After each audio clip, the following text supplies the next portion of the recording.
For 1,000 miles, the Colorado River tore through the American Southwest, draining 7 states and carrying more silt than water in its worst seasons. It was a river of extremes. In spring, snow melt from the Rocky Mountains swelled it into a torrent that ripped away riverbanks and drowned farmland. In late summer, it shrank to a muddy trickle. For the farmers of California's Imperial Valley, this unpredictability was catastrophic. In 1905, the river breached its banks and poured unchecked into the desert for nearly 2 years, creating the Salton Sea and threatening to erase everything in its path. The lesson was brutal and clear. This river could not be trusted, only controlled. Engineers dreamed of a barrier that could cage the flood and store its water, releasing it on human command rather than nature's whim. But the ambition ran deeper than flood control. A great dam could generate electricity for a booming West and deliver irrigation water to millions of acres. The problem was location. The most promising site lay in Black Canyon, a remote gash of rock straddling the Nevada-Arizona border, where summer temperatures climbed past 120 degrees and the nearest town of any size was 30 miles away. There were no roads, no railroads, no power lines, no water supply fit for drinking. There was only the river, the canyon walls, and a punishing sun. For years, the plan stalled in Congress, tangled in disputes among the states over who owned the water. Finally, in December 1928, President Calvin Coolidge signed the Boulder Canyon Project Act into law, authorizing a structure unlike any ever attempted. It would be the tallest dam in history, rising more than 700 feet from bedrock, holding back a reservoir stretching over 100 miles. It would require millions of cubic yards of concrete in a place that had almost nothing. The numbers were staggering, the deadline unforgiving, and the wilderness indifferent to human plans. To build here, engineers would first have to build the means to build at all. Before a single bucket of concrete could be poured, someone had to win the right to attempt the impossible.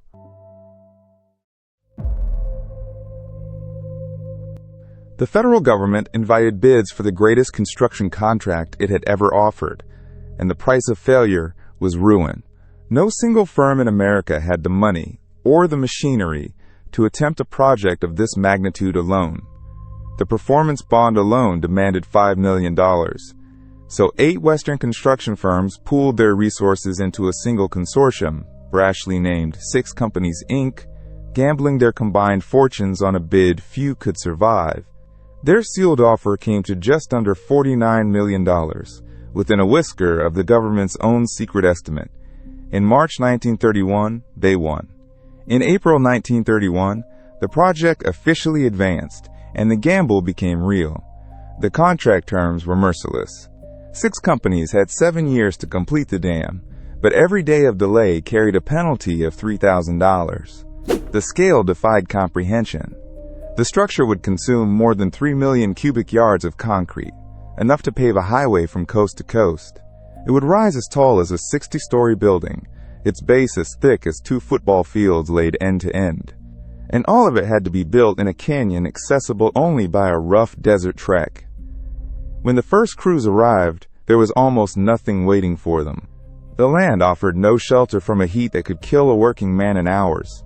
Thousands of desperate men driven west by the Great Depression streamed toward the site, chasing any job at all. They lived at first in a squalid camp along the riverbank known as Ragtown, sleeping in tents and lean-tos, choking on dust, boiling under the sun. The company faced a problem as daunting as the dam itself. To build the greatest structure in the world, it first had to conquer an empty wilderness. Machines had to be hauled in. Water had to be found. Power had to be generated. Men had to be housed, fed, and kept alive. Before the river could be touched, an entire industrial infrastructure had to be conjured from bare rock and sand. The work began not in the canyon, but on the roads and rails leading to it.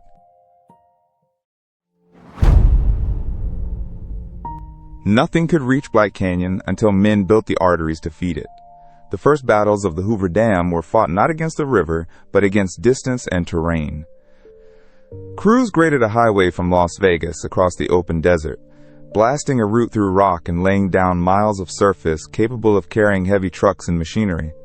A railroad followed, a line running from the Union Pacific Junction at Bracken through the new town site and down toward the canyon rim, with a further spur descending toward the dam itself. Locomotives would haul in cement by the trainload, along with steel, lumber, and the massive components of machines still to be assembled. Electricity was another mountain to move. There was no power grid within reach, so engineers strung transmission lines more than 200 miles from San Bernardino, California, carrying current across the Mojave Desert to run the drills, the shovels, the compressors, and eventually the concrete plants. Without that power, the site was helpless. With it, machines could work around the clock, but men could not live in tents forever. The government demanded a permanent, orderly settlement to replace the misery of Ragtown, and so Boulder City rose from empty desert. Surveyors laid out streets on a barren slope. Carpenters raised dormitories, houses, a hospital, a mess hall that could feed thousands in a single sitting.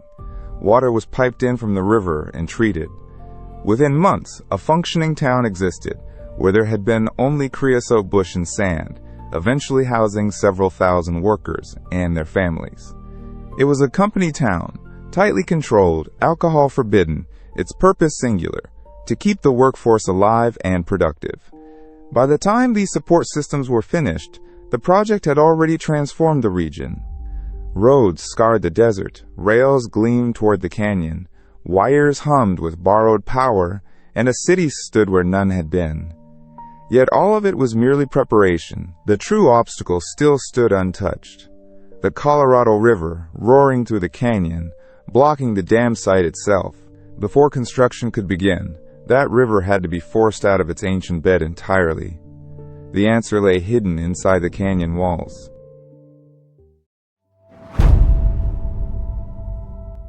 To move a river, the engineers would drill straight through the mountains that held it. The plan called for 4 colossal diversion tunnels, 2 bored through the Nevada wall and 2 through the Arizona side, each one a staggering 56 feet in diameter, wide enough to stand a 5-story building inside. Together they would carry the entire Colorado around the dam site, running a combined length of nearly 3 miles through solid rock. It was among the largest tunneling operations ever undertaken. The work was violent and relentless. Crews advanced the tunnel faces by drilling deep holes into the rock, packing them with explosives, and blasting away the stone in thunderous rounds. To speed the process, 6 companies built enormous drilling platforms called jumbos, steel frameworks mounted on trucks, bristling with as many as 30 pneumatic drills operating at once. A jumbo would roll to the tunnel face, its drills would chew into the rock, the charges would be set and fired, and then the shattered debris was hauled out by trucks so the cycle could begin again. It was industrial choreography performed in choking dust and deafening noise. The danger was constant and often lethal. Falling rock, misfired explosives, and grinding machinery all took their toll. But the deadliest hazard was invisible. Inside the tunnels, exhaust from gasoline-powered trucks built up in the enclosed air, and carbon monoxide poisoning sickened and killed men who never saw it coming. The company insisted the deaths were caused by natural pneumonia, avoiding liability, while workers fell ill in the fumes. Heat compounded the misery. Temperatures inside the tunnels could soar brutally high. And overshadowing every shift was the calendar. The tunnels had to be finished before the river's low-water season, because only then could the Colorado be diverted. Miss that window, and a spring flood could set the entire project back a full year, threatening the deadline and the fortunes riding on it. Crews worked in around-the-clock shifts, racing the seasons, boring ever deeper into the canyon. As the tunnels advanced, another army of men turned to the canyon walls themselves, walls that had to be stripped clean of every loose and treacherous stone.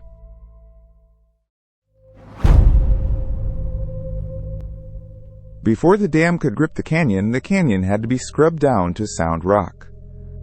The walls of Black Canyon were riddled with loose stone and unstable ledges, material that could crash down on workers below or weaken the bond between the dam and the mountain. Someone had to strip it away by hand, hundreds of feet in the air. The men who did it became the most celebrated figures of the entire project, the high scalers. Suspended from ropes anchored at the canyon rim, They dangled against the sheer rock face, sitting on crude bosun's chairs, swinging out over the void with the river far below. Armed with jackhammers and sticks of dynamite, they pried, drilled, and blasted loose rock from the cliffs. It was work of astonishing nerve. A high scaler had to trust a single line while wrestling a 40-pound jackhammer against vertical stone, spinning in the wind, dodging debris kicked loose from above.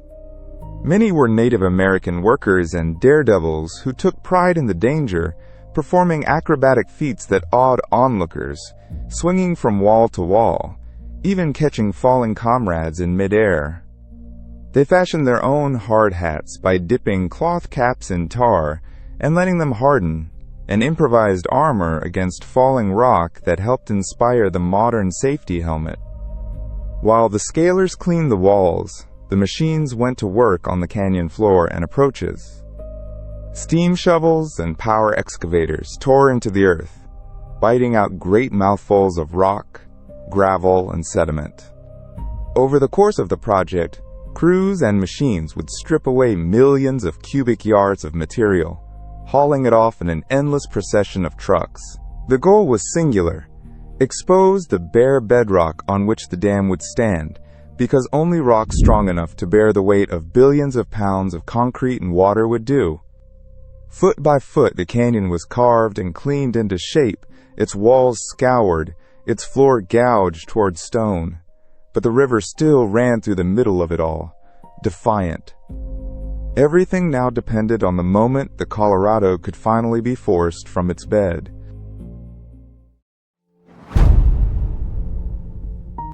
By November 1932, the 4 diversion tunnels stood ready, each 56 feet across, their curved walls lined with 3 feet of concrete, waiting to swallow a river. But the Colorado would not step aside willingly. To force it, crews first dumped a barrier of rock and debris across the channel, nudging the current toward the yawning tunnel mouths carved into the Arizona and Nevada walls. On November 13, 1932, trucks began tipping loads of rock into the water in a relentless procession. The river resisted, boiling and clawing at the growing dike, but the machines never paused. Within hours, the Colorado surrendered its ancient course and rushed into the bores, thundering through a mile of solid stone and emerging downstream. For the first time in geological memory, the canyon floor lay drying in the sun. Yet diversion alone was not enough. 2 enormous cofferdams now rose to seal the worksite, the upstream barrier alone climbing 98 feet high, built of earth and rock to hold back any flood the river might hurl. Behind these walls, the exposed riverbed became a construction pit unlike any on Earth. Steam shovels and drag lines descended into the muck, hauling away silt, gravel, and boulders deposited over countless millennia. Crews dug relentlessly downward, chasing solid bedrock upon which the tallest dam in history could stand. The excavation reached depths of more than 40 feet below the old riverbed before the granite base was finally reached and scrubbed clean. Men worked knee-deep in mud, blasting stubborn rock, pumping out seepage, and clearing every loose fragment by hand and hose. The scale staggered comprehension. Hundreds of thousands of cubic yards stripped from a channel that had flowed untouched since before human history began. Above them, the canyon walls, already scaled and scarred, waited for the structure that would soon rise between them. The foundation, once a mystery buried beneath churning water, now lay bare and ready in the dry heat. Everything built so far, the tunnels, the roads, the rails, the cofferdams, had led to this single clean expanse of bedrock. Now came the impossible task, filling that void with mountains of concrete, poured from the sky itself.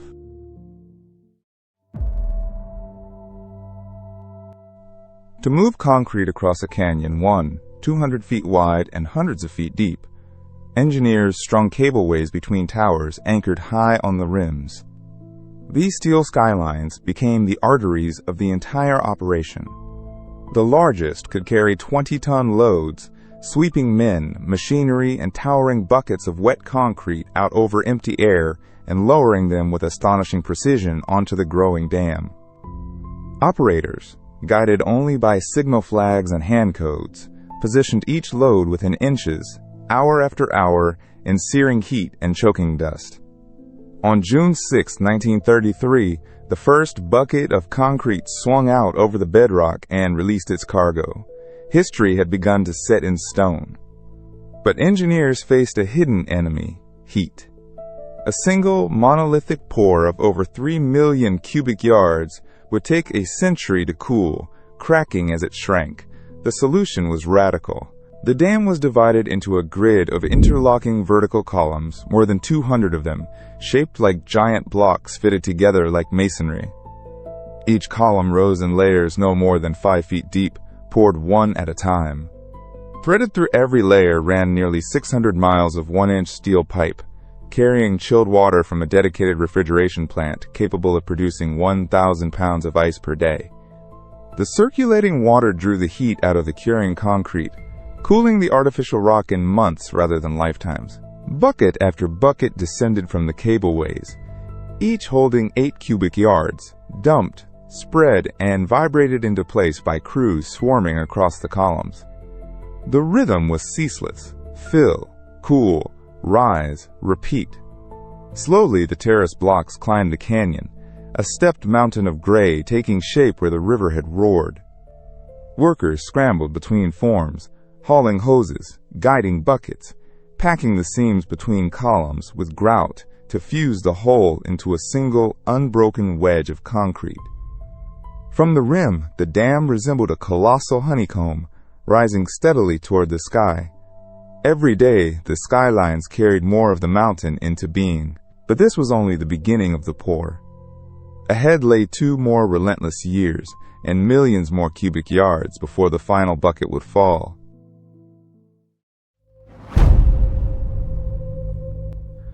The pouring never stopped. Day and night, in summer heat that topped 120 degrees and winter cold that stiffened fingers, the cableways swung their buckets and the columns climbed. Over the months, more than 3 million cubic yards of concrete were placed, enough to pave a highway from coast to coast.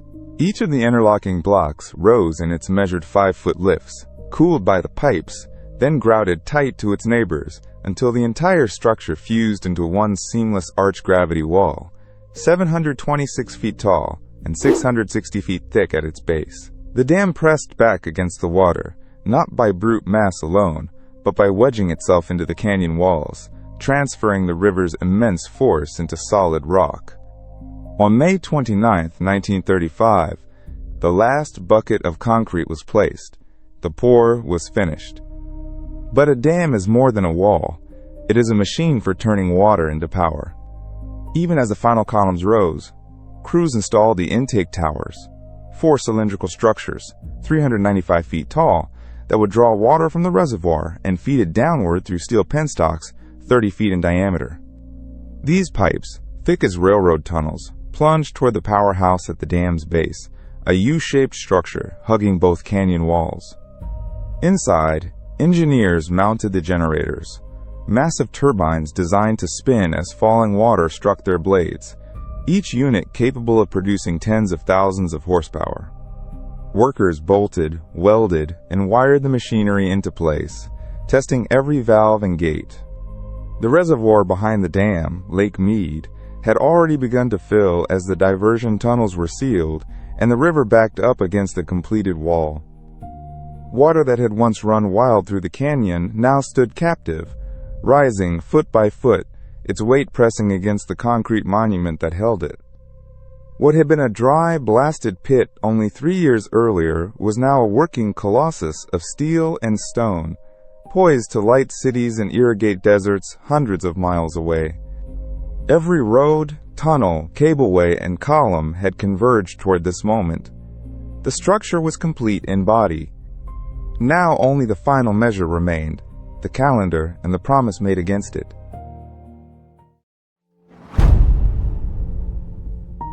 On March 1, 1936, the dam, its power plant, and all associated works were declared complete.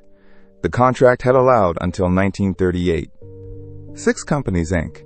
had finished roughly 2 years ahead of the deadline, a feat that stunned engineers and the nation alike. In less than 5 years, a remote desert canyon that had held almost nothing had been transformed into the tallest dam on Earth. The numbers still astonish. 4 diversion tunnels, each 56 feet across, blasted through solid rock. More than 3 million cubic yards of concrete poured through cableways strung across the void. Nearly 600 miles of cooling pipe. Intake towers 395 feet tall, penstocks 30 feet wide, and generators built to power an emerging Southwest. Behind the wall, Lake Mead rose to become the largest reservoir in the country, taming floods that had once destroyed farms and towns downstream. But the cost was written in more than concrete.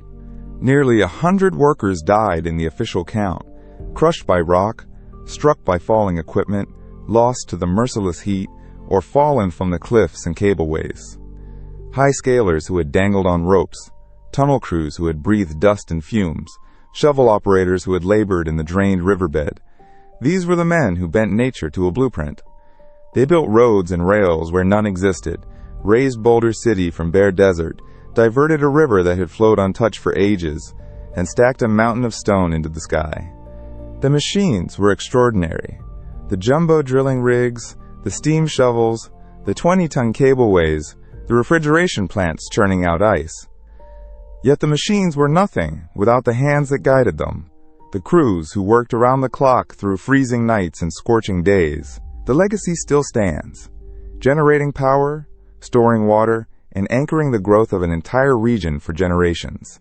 Hoover Dam remains a monument to ambition matched by execution, to what determined engineering can accomplish against impossible odds.